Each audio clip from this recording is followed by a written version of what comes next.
सत्य, प्रेम, करुणा व दया के पालनहार प्रभु यीशु के अवतरण को लेकर गिरजाघर तैयार है।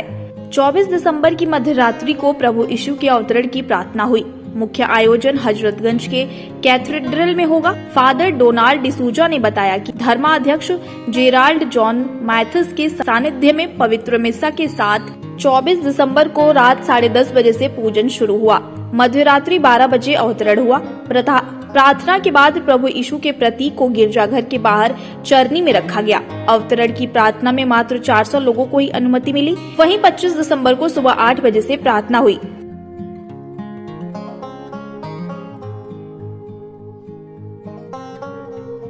देखिए, इस चीज को, कोविड को धर्म और उससे नहीं डिवाइड करना चाहिए। ये एक बीमारी है और जो कि जब भीड़ इकट्ठी होती है एक दूसरे से पास होती है, और इस समय ओमाइक्रॉन बहुत ज्यादा बढ़ा हुआ है, तो लोग कैसे समझ नहीं रहे, मास्क पहन नहीं रहे, चीजें सुन नहीं रहे, तो कुछ तो करना पड़ेगा ना।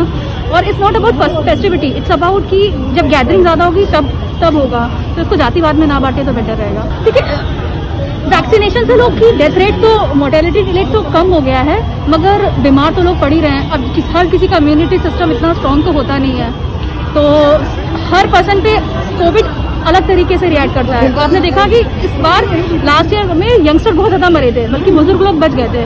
तो you never know, it's better to be cautious.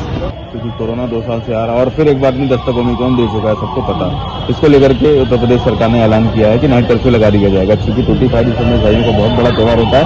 In fact जो न्यू ईयर होता है वो बहुत जश्न से मनाते हैं, क्योंकि पुराने साल को वो अलविदा कहते हैं। तो क्या लगता है, कितना फैसला सही है सरकार का इसको लेकर के?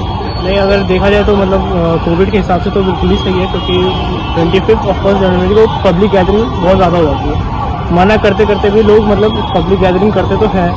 और जो नया वेरिएंट आया है ओमिक्रॉन, उसमें ये देखा गया कि मतलब मोस्टली जिनको हुआ है वो वैक्सीनेटेड लोग हैं, वैक्सीनेटेड लोग हैं मतलब। तो वैक्सीनेटेड लोग हो के भी उन लोग को हो रहा है, तो इस पर थोड़ा अभी मतलब, और अभी मतलब एम्स भी है, ICMR भी है और WHO भी है, ये लोग अभी स्टडी कर रहे हैं। ऐसा तो अभी कुछ कह नहीं सकते। मतलब हम लोग के पास बूस्टर शॉट है और ले दे के लॉकडाउन एंड यही आइसोलेशन ही है। तो जो कि ईसाइयों का सबसे बड़ा त्योहार माना जाता है, देश में नहीं विदेश में भी इसको बहुत धूमधाम से मनाया जाता है। लेकिन इसी बीच सरकार ने एक बड़ा ऐलान कर दिया है, रात 11 बजे से नाइट कर्फ्यू लगेगा। हमसे बातचीत करने के लिए कैथेड्रल लखनऊ के फादर डोनाल्ड, उनसे हम पूछेंगे कि जो कर्फ्यू लगा है उस पर कितना असर पड़ेगा उनके त्योहार पर, क्योंकि ईसाइयों का साल में एक त्योहार होता है और वो भी बड़े धूमधाम से मनाया था, लेकिन उसके पीछे बड़ा ऐलान किया गया। तो क्या कुछ कहना है उनका? सर, मेरा सवाल आपसे ये है, और ईसाइयों का ये पूरे साल में एक ही त्योहार होता है, आप लोग उसको बहुत धूमधाम से मनाते हैं, इस दिन आप लोग क्या करते हैं? और जो सरकार ने ऐलान कर दिया ओमिक्रॉन को लेते हुए कि हम जो है कर्फ्यू लगा देंगे, क्या कहते हैं इस बारे में? सबसे पहले मैं कहना चाहता हूँ, क्रिसमस जैसे आपने कहा, क्रिश्चियन समुदाय के लिए बहुत महत्वपूर्ण पर्व है, बहुत खुशी का पर्व है, शांति और विश्वास का पर्व है। जिस दिन प्रभु जन्मे थे, जब स्वर्गदूतों ने एक झुंड आकर ये गाना गाया, सर्वोत्तम ईश्वर की महिमा हो स्वर्ग में और इस संसार में उनके कृपा पात्रों को शांति मिले। यही हमारी प्रार्थना है जब हम क्रिसमस मनाते हैं। इधर दुर्भाग्य से कोरोना की वजह से पिछले साल इस साल हमको नियंत्रित रूप से क्रिसमस मनाना पड़ा। इसका अर्थ है कि हम लोगों ने शासन को लिखा है कि काफी लोग आने वाले हैं, तो कृपा करके डिसिप्लिन और लोगों का नियंत्रण करने हमको SSP को, CO को, लोकल पुलिस को लिखा है। और ज्यादातर हम लोगों ने क्राउड कंट्रोल के लिए हमारे चर्चों के अंदर पास के माध्यम से ही आएंगे लोग, हमारे मेंबर्स। पिछले साल कोरोना के पहले कोई भी आ सकता था, अभी पास दिए हैं ताकि सिर्फ नियंत्रित रूप से आ सकते हैं, प्रार्थना सभा में भाग ले सकते हैं। वैसे तो चर्च बड़ी है, 1000 लोग प्रार्थना कर सकते हैं। फिर माहौल ऐसा है कि हमने पासेस के माध्यम से उसको कम किया है, 400 लोग आसान से बैठ सकते हैं, सोशल डिस्टेंसिंग।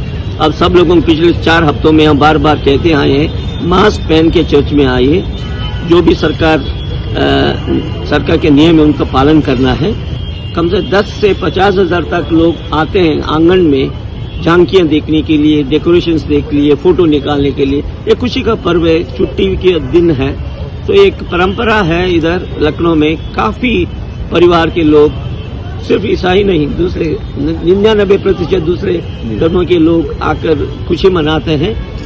इसके लिए हमने प्रशासन को लिखा है, वो क्राउड कंट्रोल के लिए हमारी मदद करेंगे जी। वैसे तो ये झांकियां, डेकोरेशन सब नए साल तक हम रखते हैं, परंतु नया साल सेक्युलर ईयर है, ये हम तो आध्यात्मिक रूप से उसको मनाते हैं। कैसे मनाते हैं? 31 तारीख शाम को 5:30 बजे जो भी लोग आ सकते हैं, भाग ले सकते हैं, उनको धन्यवाद के रूप में प्रार्थना सभा चलाएंगे 1 घंटे की।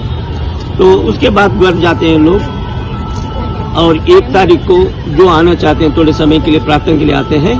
तो ये हम ईश्वर को धन्यवाद देते हैं। कर्फ्यू 11 बजे से लगा है, तो 25 तारीख को भी 11 बजे तक हमारे प्रांगण सब खाली होंगे, तो हमको उतनी दिक्कत नहीं होगी।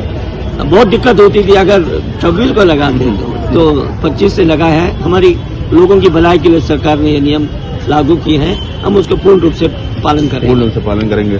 ये थे हमारे साथ डोनाल्ड फादर, जिन्होंने बताया कि जो प्रशासन की तरफ से गाइडलाइंस हैं कोरोना को लेकर के दी गई हैं, हम उसका पूरा पालन करेंगे। और चूंकि इस चर्च में लगभग 1000 लोगों का इंतजाम है प्रार्थना करने के लिए, लेकिन सिर्फ 400 लोग ही यहाँ पर प्रार्थना कर पाएंगे, और वो भी पासेस के थ्रू।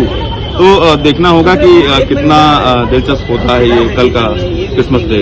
मैं प्रशांत त्रिपाठी, वीडियो जर्नलिस्ट कुलदीप यादव के साथ लखनऊ से अमृत विचार के लिए।